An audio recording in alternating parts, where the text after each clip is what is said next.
What a wonderful day! Man oh man, we really need to stop sleeping on these ape movies. Seriously, I think you could make an argument that this is the strongest blockbuster franchise of modern times. And Kingdom of the Planet of the Apes only strengthens that sentiment for me. Kicking off a new trilogy without Caesar was always going to be tough, but man oh man, Wes Ball completely nailed it. The characters, the script, the world building, oh, and of course, that juicy lore. Yes, by the time the movie was finished, I was beyond ready for the next chapter in this new trilogy, and that's kind of what today's video is all about. Let's pretend I've just been hired by Disney to help flesh out ideas for the sequel to Kingdom and the overall direction for the franchise moving forward. I've got 5 juicy pitches for things that have got to happen, and even a few that absolutely shouldn't. My god, I love these movies. I'm Connor for Slurp, and these are 5 pitches for the new Planet of the Apes trilogy.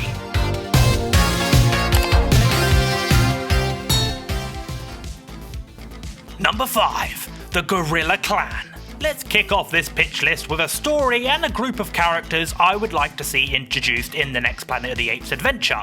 While I think Kingdom is peak cinema, I was somewhat disappointed by the lack of gorillas and orangutans across the various clans in the movie. We'll get to the latter soon, so let's start with gorillas. Director Wes Ball appeared on the Ape Nation channel and has already said he has an idea floating for a gorilla character for the sequel. It's like he's just a cool looking character, you know? And I had his whole ideas for what to do with gorillas in the next movie. I want to do a really nice good guy gorilla in the next one, but now, while Wes might have an idea for a good guy gorilla, I'm actually here to pitch the opposite. Proximus Caesar was an excellent villain to kick off the new trilogy, and you can see that he has ties to a number of historical figures like Genghis Khan. So for my gorilla baddie, I want to take some inspiration from the Crusaders and leaders like Godfrey of Bouillon. This gorilla isn't someone who follows the teachings of Caesar like Noah or Proximus. Rather, this gorilla is more of a religious zealot. The religious ideology he follows comes from texts from our human age. Something called science. Old documentation, books and information. After all of this information from our age tells him exactly what he needs to know. There is no stronger ape on this planet than the gorilla. This is a gorilla who doesn't think apes together strong. He doesn't care for a Planet of the Apes, no. He's interested in a planet for the gorillas. Gorillas have always been the most powerful apes on this planet, and now they finally have the ability to claim these sacred lands as their own. It doesn't matter who stands in their way, whether orangutan, chimp, bonobo or human, this gorilla and his dawning state doesn't care. Now I think that would make for a pretty compelling villain, eh? You see, my worry for the next Planet of the Apes movie is they're going to go into a scenario where they're just going to replay the monkey versus human war scenario from the Caesar trilogy. I think a large third party like the gorillas being involved, who have their own vision for this new planet, would help keep things fresh and introduce some new story opportunities, especially regarding how pro-human May and a conflicted Noah would have to deal with this threat. Number 4, bring back Raka. Why is it with this franchise and completely nailing orangutans? Whether it Dr. Zaius, Maurice, and now Raka. Now I'll be honest, I already thought I was gonna love Raka from the trailers alone, but wow, even then all my expectations were blown. I think one of the reasons why I loved him so much was because he was an absolute lore machine, and yes, I eat franchise lore every day for my breakfast. But seriously, this guy was fantastic. He helped build the world and explain it to the characters, but also to us in the audience. And in this current timeline, as of now at least, I'd argue he probably knows more about Caesar and the pre-virus world than any other ape. When, spoiler alert, he died, I was devastated. Not only because I really came to like the character, but also because we lost our crucial link to the Ape Rebellion and the Caesar era. Yeah, it was like all his history just being washed away. Oh god, too soon? I'm not normally a fan of bringing back characters from the dead. I think it's cheap and kind of reduces the stakes for the characters moving forward. And for that reason, I don't want to bring back Proximus. But when we're talking about Raka, I think reviving him could really help move the story forward. Then, come on, he could have survived this, right? Maybe he just plopped down the waterfall and merrily floated down the stream. Upon getting back to land, he would likely try to reunite with Noah and May. I actually kind of like the idea that whenever Noah and Raka do reunite, Raka has also recruited some followers to the Caesar cause on his journey. I first thought that this should be a band of monkeys, but I actually think I prefer the idea of them being some scavenger humans. This would only complicate the species politics even more. Think about it, we could have May and the pro-human group, the gorillas who only care about themselves, Raka and his group of human Caesar followers, and finally Noah, who has to navigate all this. Oh man, this is getting Game of Thrones level of juicy. Number 3. What to do with May. I was actually really pleasantly surprised by May in Kingdom of the Planet of the Apes. I always think that you never really know how these human characters would turn out in these big franchise movies, but May was great. Such a complex character. Almost a villain, but in a grey area where you can see and justify her actions. I like that unlike other human characters who seem to be a little bit like, why can't we all be friends? She's like, nah, I'm fighting for my species, I'm fighting for the humans. Obviously these movies are told from the perspective of the apes, so here's my worry. They'll redeem May. She comes round to Noah and the monkey's cause and decides maybe they have a better vision of the future. I just think it would be so predictable and lame if they went in this direction. No.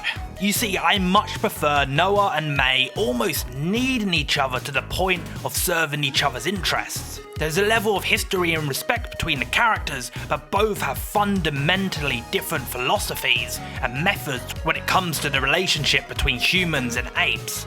They are Professor X and Magneto. Ultimately, both are willing to die for their cause, and you'll see how that turns out for May a little later in this video. Number 2. Hold off on the spaceships. I think a lot of people are still holding on to the idea that the rebooted Planet of the Apes movie are gonna one day perfectly line up and set up the original Planet of the Apes movie and the sequels that followed. I still don't really ever see them being perfectly canonically connected. But with that said, I do think Kingdom definitely does a good job of teasing that things might be heading in that direction. I mean, the whole telescope scene at the end has a lot of people shouting, Icarus! But I think it's something else, which we'll get to in a minute. So I guess my pitch here is for the filmmakers to hold off on astronauts and spaceships for a while. While I would like to see the original Planet of the Apes concept re-explored in this reboot series, perhaps in the next trilogy, remember we're getting 9 of these movies in total, I ultimately don't want the filmmakers to be bound and limited, trying to make everything make sense canonically. I like the freedom they have to tell original stories in this timeline, and honestly, I don't think I would really care if they never fully got to the point where we retell the original story all over again. Number 1. Drop the nukes. Ape enthusiasts, I hear you shouting. You said you didn't want to delve into the origin of the Planet of the Apes concept, but now you're pitching to bring nuclear war to this trilogy. Well, yeah, that's right actually, well done for listening. So yeah, while I think it may be too early to start introducing spaceships and such, I do think this franchise could do with a nuke or two. Each time one of these Planet of the Apes movies rolls around and I sit down to watch, I keep thinking, dang, these humans just keep holding on. And for good cause, humans play an important role in these movies and help convey the themes of the stories. But I do think by the end of this trilogy, we really need to wipe out any form of intelligent human life. So here's my theory. At the end of Kingdom, Noah doesn't see Icarus through the telescope, but rather a satellite with nuclear capabilities. We now know that many humans are living in underground bunkers. Perhaps now that they are united, they believe they can truly reclaim the planet for humans. Obviously this isn't gonna go their way. Completely overwhelmed, perhaps there is no other choice than to use nuclear capabilities against the apes. I mean, if humans can't have the planet, no one should. I've seen this excellent theory online about Noah's name being no coincidence. Obviously this reboot franchise loves its biblical references, so what if Noah is aware of the humans' nuclear capabilities and creates an ark? I mean, it would certainly be useful if we don't know when the nukes are dropping, and also just a good getaway vehicle if humans gain too much ground. Yeah, that's right. If Caesar is Moses, then let's make Noah, well, Noah. If you want to play into this, he could even gather up various species into the ark. Apes, eagles, horses, zebras, and maybe even a human or two? And while on this point, I also promised to wrap up the Noah and May story. So what if Noah was trying to reason with May? He begs her not to press the big red button. He even offers her solace on his ark. Leave with us. Leave all this behind. but she is willing to die for a cause. She presses the button and calls in the nukes, knowing humans and apes will both be driven to extinction in this strike. The apes have minutes to escape to their ark before the nuke hits. I honestly wouldn't be mad if this whole trilogy ended with Noah and his clan floating away on their ark. As they look on, the land and humans are obliterated by nukes they destroyed themselves. This could then set up another big time jump and a whole other trilogy for a filmmaker to play in. But hey, that's a video for another day. Because that's our list. What did you think of my pitches? Do you have any of your own ideas for the sequel? Leave any and all thoughts in the comment section down below.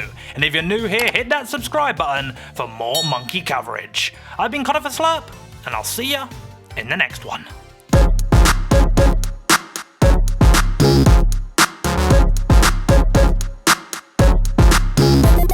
Please enjoy.